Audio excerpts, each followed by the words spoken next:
JAMI Porter LARA. I'm 50 years old, and I am a conceptual artist that focuses on sculpture. Okay, so tell me how long you've been in Albuquerque. I've been here since I was a kid. My family moved here from Puerto Rico when in 1980, so I was 11 years old then. And can you tell me about what your experiences here in Albuquerque and how you see it in terms of your home and also how it contributes to your livelihood and your art practice? Um, yeah, Albuquerque feels like is home to me in so many ways, and some of it has to do with the people. A lot of it has to do with the land. Um, a lot has actually to do with the contemporary art scene and the artists that make up my community here. But I think that there's a big part of at least the first project that I worked on as an artist, which was a project in conceptual ceramic sculpture that was very much based on being connected to this land, this landscape, the people who've inhabited it, the people who've moved through it, all of those things. So, what I'm going to do now is just kind of approach this era that we're in because all of these interviews are about how COVID-19 is impacting us, how it's impacting artists. So if you want to tell me, was there a time or a moment when, in these early months of 2020, when it really entered your consciousness and when you realized it was going to have an impact on your life and work? I was so the beginning of March, I left Albuquerque I flew to Mexico, to Oaxaca City to begin a month-long artist residency there. And, I think I left on March 7th. And even though I think in hindsight, we should have known what was coming, I think that it wasn't evident yet, and I had no reason at that time to think that I should not go, or at least I didn't think so, and nor did the people around me, including my family. They were not concerned about me traveling at that time. But it's amazing how in a week so much changed. And I was there only for 10 days before I decided I needed to fly home before I got stuck there, maybe for what I thought might be just political motivations. I wasn't sure. At that time, I wasn't actually concerned about getting sick while I was there in Oaxaca. But I thought there was a good chance that I might not be able to return home if somebody else did. And so I decided to leave. So that was, one big thing that I guess that would be the moment it entered my consciousness is mid-March, where I just realized like, oh, I can't finish this thing that I came here to do. Yeah. And then since then, I think, I have 2 exhibitions happening in Santa Fe right now that are just kind of, I guess, frozen in time, right? There are pieces that are installed in 2 separate galleries in Santa Fe. And, now the only way that anybody can experience those is virtually, because those galleries are working hard to make that happen. But I'm not sure how meaningful that is at this point. Right. Yeah. How long were those exhibitions supposed to run? Like what was supposed to be their lifespan then? And is that changing or? Yeah, actually, I think that their lifespan is longer now because they were both supposed to come down in the end of March, so I think that now physical art handling isn't happening so much.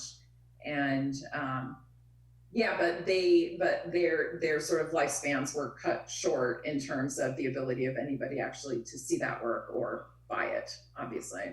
Right. So I'd like to hear from you just kind of now that we have the kind of the fundamental, like the basics in terms of, logistics and having to get back and why you probably needed to get back.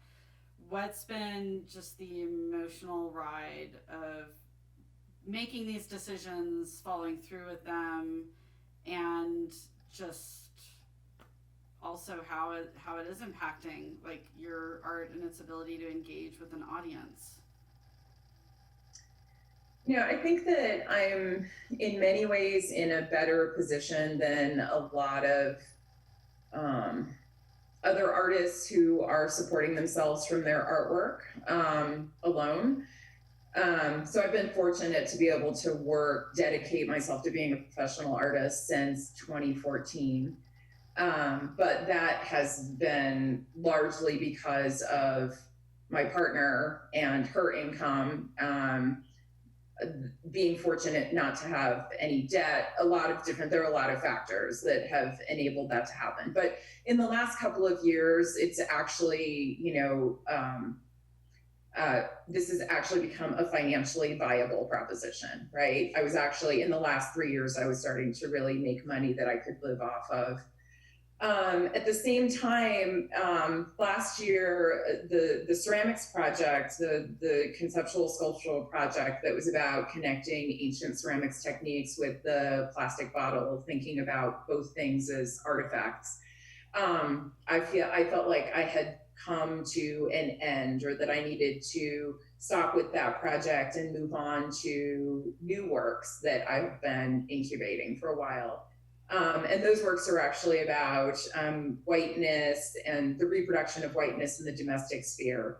And that is going to involve all these new technologies. That's why I was going to Mexico to study embroidery, because I have this sculptural project where I need to make this embroidered upholstered thing. And so in a lot of ways, this year was like set aside for me as a time of transition. I knew that these two exhibitions that are in Santa Fe were really my last planned shows where I would make new work of those ceramic vessels. And I knew that I was just going to be in the studio developing all of this new work.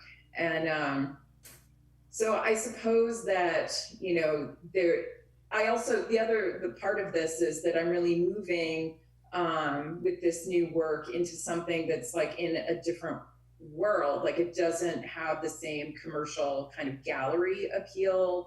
I'm going to have to be finding alternative art spaces, museums, that kind of thing to exhibit this work. And so I came into this knowing that this was going to be kind of a big financial hit anyway, or that there would be a lull where I wouldn't be exhibiting and selling quite so much.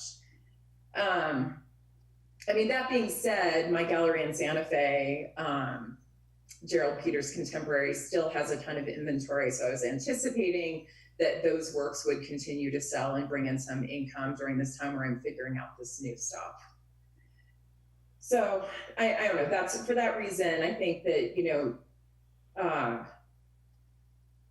this isn't like throwing me a huge curveball. Although, now kind of future exhibition calendars are on hold, right? I was in conversation with my gallery about an end of 2020 exhibition of these new works, and that's just kind of, we don't know when that can happen. And I'm an artist who actually uses those kinds of deadlines and commitments as a driver to finish work. So that puts me in a bit of kind of just I'm sort of floating in limbo, not knowing if and when this work will be exhibited. Yeah. So how do you think the social distancing and the self-isolation will play into a transitionary period, though?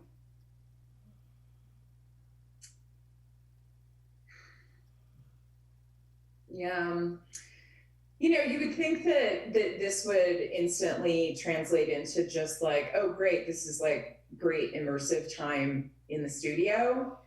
And I think maybe a lot of us are in this position where we're thinking, oh, I should be so productive right now. And actually, I feel kind of distracted and floating, and yeah, it seems to be, for some reason, it actually seems in this moment kind of difficult to gather my thoughts and proceed forward. I think another thing that I'm missing is that a lot of what feeds me is the energy of connecting with and seeing what other artists are doing. And even though there's this huge effort right now to move access to artworks and artist studios and all those things online, I don't actually like that experience. I know that like this is now a time when I can like, you know, hundreds of museums are making exhibitions and their collections available online. And actually I'm feeling like the last thing that I want to do is spend more time in front of a screen. And I'm actually kind of burning out on Zoom and all of these ways of meeting virtually. I've actually, some days I'm turning off the wireless on my router so that I don't have any Wi-Fi because I'm just feeling like I need some silence. I need to disconnect from all that. So paradoxically, all of the stuff that is being worked on to connect us it feels like it's just draining my energy and my focus. Mm-hmm. Yeah, I was gonna ask if there's anything you can kind of put your finger on in terms of, be it the news, be it the lack of real interfacing, be it what are the things you think that are lending to this feeling of being in the cloud and being in limbo or not feeling as productive? Because I think that is a universal feeling, definitely, that, I mean, every single person I've talked to, me, myself, what do you think are the contributing factors to that? Specific to the pandemic as opposed to other times. I mean, I think that there's some of it where, some of it is like feeling like there's this thing happening and that you need to somehow stay connected to it because it's very strange to be here in my house where everything seems normal, right? Like there's nothing disastrous happening in this space where I am. And I'm grateful to say that there's nobody in my immediate circle of friends and family or even my neighbors who are right now confronting health or economic disasters. People are doing okay. But on the other hand, I know what's happening out in the world. And so I think that there's a way in which you feel obligated to somehow try to connect those two realities. So that's one of the things, like, is like feeling like I need to pay attention to the arc. Also, maybe trying to anticipate like when is this going to end, you know, and there just isn't any information, so it's really difficult to know. We just don't know what's going to happen. And maybe, I don't know, I think that maybe I've spent a lot of time reading articles, like trying to understand what's coming, thinking that I should, as an artist, be able to distill something interesting or relevant from all of this that's happening, which I don't have that, honestly. You know, I feel like I'm slow to process these things. I don't have a profound insight. I'm not going to make an iconic image about the pandemic. I don't want to, you know, make sculptures out of surgical masks. Like, I don't know. It's like, I don't know. I mean, I think possibly there's just, it's just, for me, it's just an exacerbation of what's already kind of this very scattered kind of, I don't know. I think it's the demands of like this time in terms of social media. Like when we go online seeking connection, I feel like my attention, like on Facebook or on Instagram, like that generates all of these things that I think I should read or should pay attention to.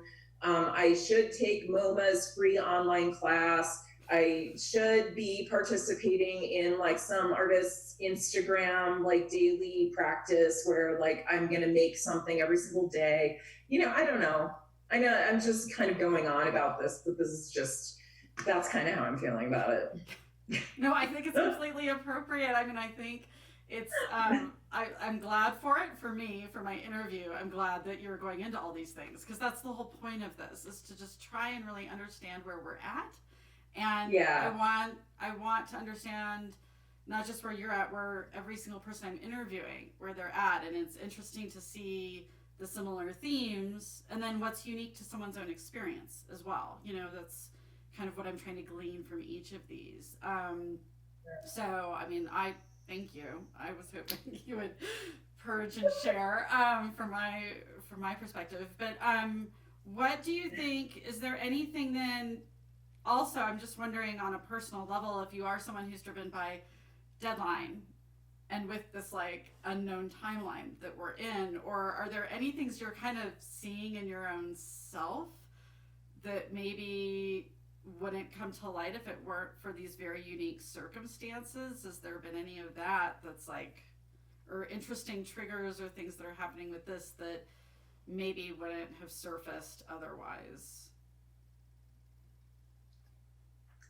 I feel like they're just I'm hearing this from a lot of other people too, that this seems to be this time of like feeling like you should be doing this. Like there's something about like having all of this time suddenly that makes you that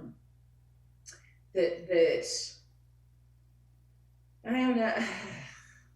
Yeah, it just makes me feel like, why can't I devote all of this time, or like use it efficiently, or do my residency at home, or immerse myself in the studio? There's yeah, I don't know. I'm not sure I'm at any point of feeling like I have some profound insight into myself, except that it's hard to have a lot of unstructured time. Mm-hmm. Fair enough. Okay, well, I'm going to look at my questions really quick. Will you tilt your screen back down a little bit since you're sitting further back? I just want to be a little closer up on you. There you go. Yeah. Sorry. Better? Yeah, absolutely. I'm just like a little bit more close on you. So what do your days look like now since stay-at-home orders went into place? It's funny. This has been this interesting time for me to try to figure out, like, if there was a natural flow, or if I was going to do the thing at the time that it felt right to do that thing. What would I be doing? And I'm actually realizing that that mornings are the best time for me, but there also seem to be this time where I like siphon off a lot in terms of like, I'm cleaning up the house, I'm talking to people on the phone, I'm like trying to go through like my email list, doing the networking or responding to my gallery or doing all of these kinds of things. And that what I should be doing really, it should be the opposite. But in reality, what's happening is like, I'm doing a lot of that stuff. I'm doing a lot of the kind of administrative household, working in the art, all of that kind of stuff. And that I don't really make it into the studio until like 2 in the afternoon. At which point somehow I start getting a little bit panicky because I feel like, why do I only have 3 or 4 hours now to be in here and do this thing that I imagined I would spend my whole day doing, right?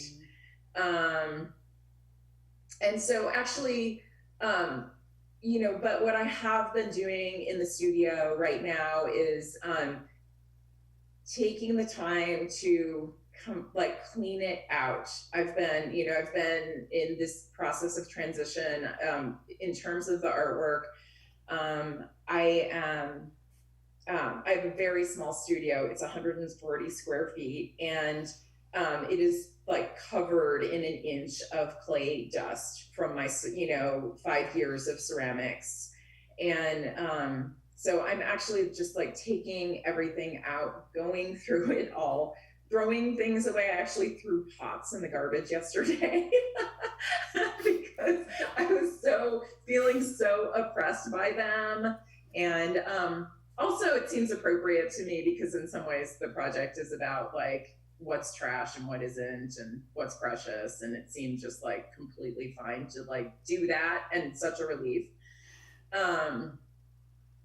And yeah, I don't know. I just feel like I'm kind of in the stage of readying myself to plunge into something new. I'm also doing a lot of reading and research. So I'm trying to understand the context for some of these ideas that I have. And yeah, so I'm actually doing quite a lot of reading and thinking in the afternoons too. I've also been once or twice a week baking for my partner, who is on the front lines of the pandemic. She's a physical therapist at University Hospital, and her unit is the medical ICU where all the COVID patients are. And so I'm just really kind of, aware of how stressful that is for her and her colleagues and everybody who's there. So I've been baking a cake or a pile of cookies or something like that and sending that with her every week. And that's been, and also doing the same, like baking or cooking things for friends and family and sort of dropping things off has been this good way to feel connected to people. I've been doing a lot of cooking. That's nice. Well, and like you said, it's just that if that's a way of connecting, outreach in a very tangible way, I mean, that's got to be more gratifying. And certainly appreciate it at the other end as well. What are some of the things, like if you're reading and researching a lot, like what are you gravitating towards in your reading and research? So I have been, so I have a project. I mentioned that this new work is about thinking about the reproduction of whiteness in the domestic sphere. I have this sculpture that I'm working on that is a Victorian couch that will be upholstered. This is hard to explain it succinctly, but it's going to be upholstered with text, the declarations of segregationist women who were working to maintain segregation at the level of culture during Jim Crow. So I'm interested in the ways in which white supremacy is gendered male, but I think that a lot of the labor of perpetuating ideology is actually done by mothers and women in the context of the home. And in the ways in which women have expanded the idea of the home to make it political. And so anyway, the point is I have this idea about making this couch, and I've chosen this form, which is Victorian, and I've realized that I need to understand actually more about Victorian conceptions of parlor making, the role of women. Victorians had this idea that actually that the home, which was the domain of women, creates the morality of a person, like it actually makes you. And so that seems pretty relevant to what I'm working on. I'm also concerned about, how can I invoke these forms that have to do with our history and the past, and how can I make it clear that I'm also talking about white supremacy as it is, as it exists, as it's perpetuated or reproduced today, and including in the lives and homes of white progressive people. So I've been just trying to, I'm actually kind of trying to deepen my understanding of the forms that I'm working with and how they carry meaning. So it's incredible. Oh, that's exciting. That gives me excitement to see how that's going to manifest and materialize. That's really amazing. Just a little bit of material to dig into there. Just oh God, I know. Just a little depths of that. So I guess, do you, like you said, things are still kind of being absorbed and percolating and just still processing. So it might be hard looking at this next question, but I mean, how do you see these times influencing and impacting your work moving forward? Do you have any glimpse of that, or, just with what you've been able to process up to this point, do you have any thoughts on that?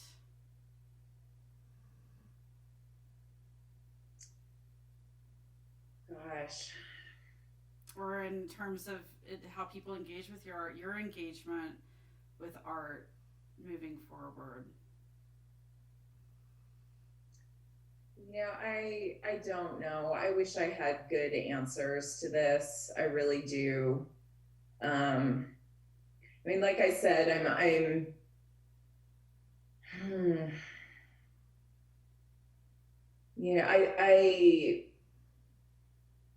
admire and appreciate all of the people who are working hard to expand access to art online, to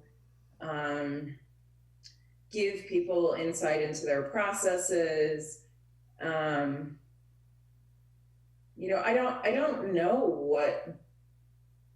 don't know what my career as a professional artist looks like going forward. I don't know what the implications of this will be. I think I mentioned to you when we were emailing that, or I might have said it just a few minutes ago, but I don't actually at this moment especially or seek the experience of seeing artworks virtually. And so I'm pretty resistant right now to the idea of making things that are more consumable on that platform. I don't even want to think about that right now. I feel like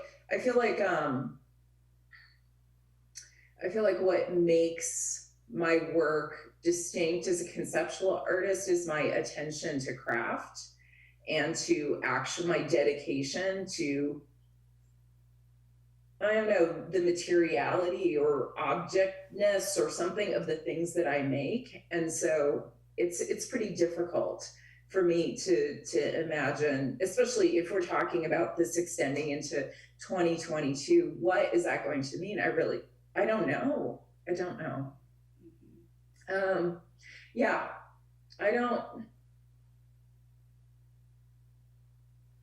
I wish I had something profound to say about it, but I don't. That's okay. I think there's more questions right now than answers just in general. So I think that's just where we're at, basically. I think, I just, before we end then, I'd just like to go back to like what you were talking about earlier in terms of like, just the basics of, work being in a gallery or this or that, and just what matters. Like, it doesn't feel like that type of thing really matters right now. And you're living with someone who's providing such a critical service. I mean, I think all of us are getting this, we're all sitting with what does matter. So if you want to speak to that, just kind of final thoughts on where we're at and what your feelings are as far as that's concerned in your life and work.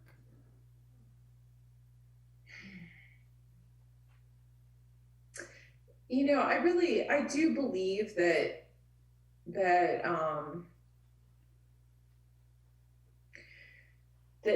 artists are important because, or that art is important in the way that,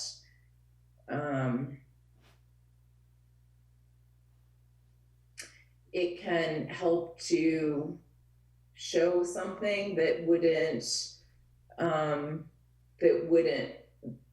don't know, that other forms of discourse don't make available to us. I think that to me, that is the important thing about being an artist. I don't think that that's always a fast process. You know, some people are very fast at metabolizing that. And I'm really grateful for that. I think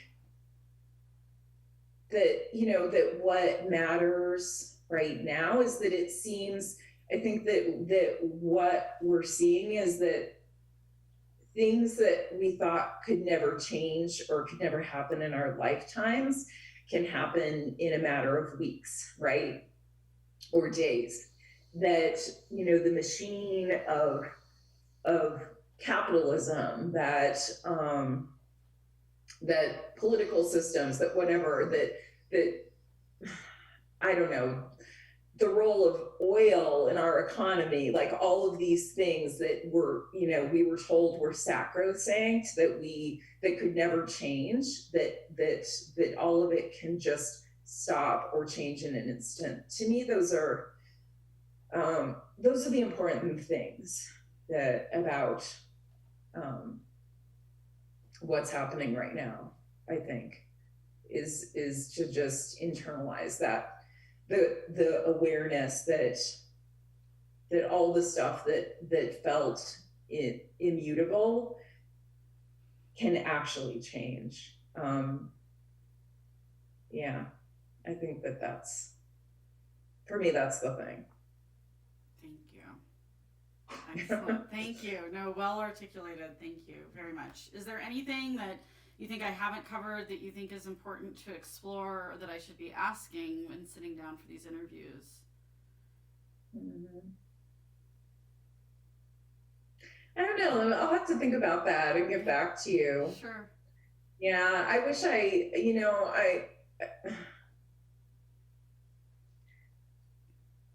yeah, this feels like a very kind of inarticulate time for me.